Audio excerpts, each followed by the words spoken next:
The original Xbox, man, oh man, get this dinosaur off my lawn. OG Xbox is going into the Jurassic tier. And while I'm at it, you see these consoles? Yeah, these ones, get them out of here because nobody even knows what they are. Sega Genesis, gone. SNES, Classic, gone. These consoles, all gone. Soldier console?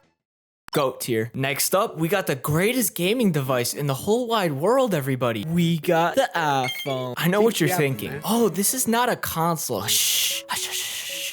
The iPhone grants you access to some of the best video games via the App Store. The App Store has games for literally anybody. If you're a hardcore gamer, I'm sure you would love Candy Crush. If you enjoy whatever this is, I'm sure you would love Pokemon Go, where you could also pretend to exercise. And for anyone with ADHD, don't worry folks, Apple has you covered with Subway Surfers. And finally, if you're just a cool guy like me, you get Clash of Clans as Erling Haaland. What? Easy S tier for the Big Apple. Sorry, Sega fans. Next up, we have the Game Boy. I think we could all agree that the Game Boy did not last the test of time. Whether it's its bulky, ugly design, or just lack of color and that green, ugly, glary look, this monster deserves nothing more than S tier. It's just a piece of trash. Unlike the Xbox 360, which funny enough was my favorite console growing up, this thing was the pinnacle of human interaction for its time. It was just in time for what I like to call the sweet spot of game chat. Before the Xbox 360, there weren't many people playing or talking, so game chat was pretty boring. And after the 360, everyone just decided to hide away in parties, which is also pretty boring. So for all the good memories I have of being a squeaker, playing an 18+ game, all the while talking trash to people who were at a completely different stage of life than me, I think this console, because of the sheer amount of memories it's just given me and so many of you watching, it deserves nothing more than F tier. It was just a masterpiece. The DS and the 3DS were masterful gaming devices, more so the DS, because I never actually owned a 3DS. But from what I could remember, of those late nights hiding under my covers while playing New Super Mario Bros, Mario Kart DS, or pretty much any Pokemon game, is that this device was genuinely amazing. S tier for the DS. But since I never really owned the 3DS, my only experience with it was getting a totally not hacked, super official, Nintendo approved Pokemon from my cousin. Anyways, C tier. I swear Ditto learns Roar of Time and you just gave me that shiny Volcanion Nintendo. What are you talking about? No, I'm joking. Let's move away from Nintendo and tackle some Sony consoles, starting with the PS4. Okay, I have some serious beef with Sony I must address. How on earth are you expecting me to pay the big bucks on this cheap, old, dusty, still going on for some reason, like why aren't the servers shut down yet, booty trash console? You're seriously a little off the speed if you know what I'm saying. Because of my recent experience with this console, I think the PS4 belongs in the P tier. The GameCube is a cool console I've never owned, but my biggest memory of it was playing Smash Bros. Melee at a McDonald's. I remember being baffled that Mewtwo was in the game. I'm not even joking with that one, by the way. That's actually a true story. C tier for the GameCube. The state of baffling at the sight of the GameCube came from the N64, because my family immigrated to America with literally nothing before I was born. So when I was born, I decided, hey, I want a console. So my parents decided to get me an N64. And honestly, I'm just grateful because the games on the N64 were just chef's kiss. N64 is not part of my generation at all, but playing it gave me the chance to see the evolution of game consoles at a very fast pace. One lap, my Mario Kart went from this to then looking like this, and then even looking like this, and all of a span about half a decade. A tier. Speaking of progressions, we have the PS1, the PS2, and the PS3. Alright guys, I have something to confess. I never actually owned any of these consoles. I was more of an Xbox guy growing up, and the only one I played was the PS2. And I only have memories of playing a game called Simpsons Road Rage. Yeah,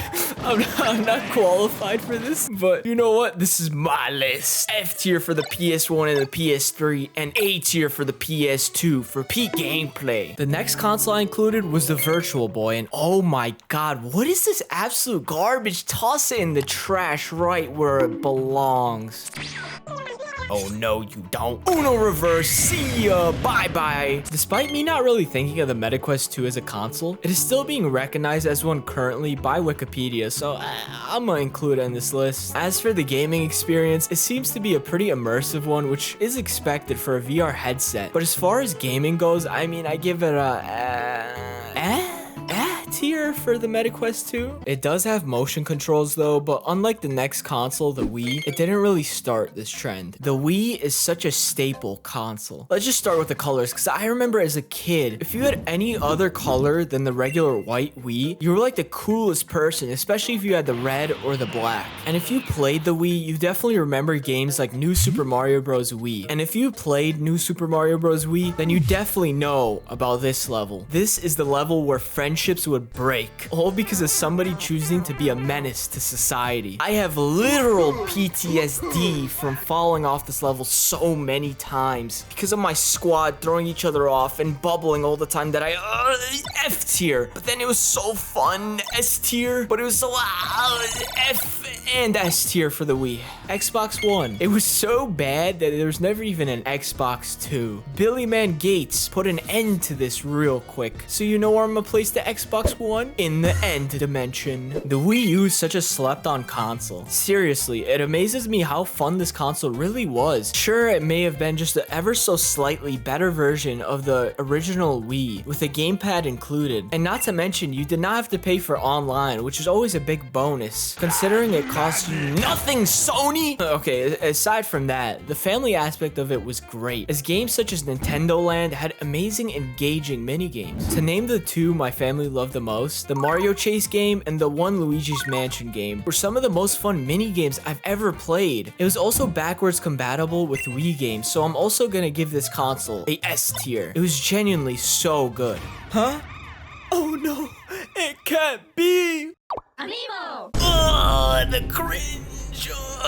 If you don't know about this ad, count yourself lucky. The Wii U had the worst ads in existence, and because of that, I'm moving the Wii U from the S tier to the cringe tier. So next up, we got the PC. So the PC is a weird one because I almost feel like this is entirely based on your setup. My setup is actually the most bare minimum PC, and it freezes if I play a game for more than 5 minutes. But if you have an actual gaming PC, I can't argue that it's not hands down the best way to experience a game 9 out of 10 times. If all games were on PC, I don't think there would be a reason to play any other console. And for that reason, I'm giving it an F tier. I refuse to allow it to compete with my glorious honey bun Nintendo Switch. Oh, and don't think I forgot about you, Steam Deck. Where the Apple Vision Pro differs from the MetaQuest is that it's made by a professional cook. Since we all know Apple's the greatest company ever made in mankind, the Apple Vision Pro deserves nothing more than a psych. Just look at the Vision Pro's pathetic graphics. We gamers know graphics are the only thing that matters for a video game console. So we're gonna chuck the Vision Pro all the way down to the bad graphics category. And then there were only 3. The PS5, the Xbox Series X, and the Nintendo Switch. Let's play a little game to determine who gets placed where. Answer the question right and be the last console standing in order to get the GOAT S tier. Ready? Start. First question, which console is failing so it'll probably exit the gaming business? Is it A, Xbox, or B, nobody actually? It was all wrong and it was just a headline and it was completely missing context. Answers in, and Xbox is eliminated. Oh, Xbox got it wrong. See you in 2027, or not. All right, next question. Question number 2, who is actually the better console? The PS5 or the Nintendo Switch? Answers in, and oh, what a turn of events, ladies and gentlemen. Oh my god, the PS5 has done it. The PS5 has won the game and it knows its place in the F tier. And the Nintendo Switch gets the GOAT S tier. That's my console list, everybody.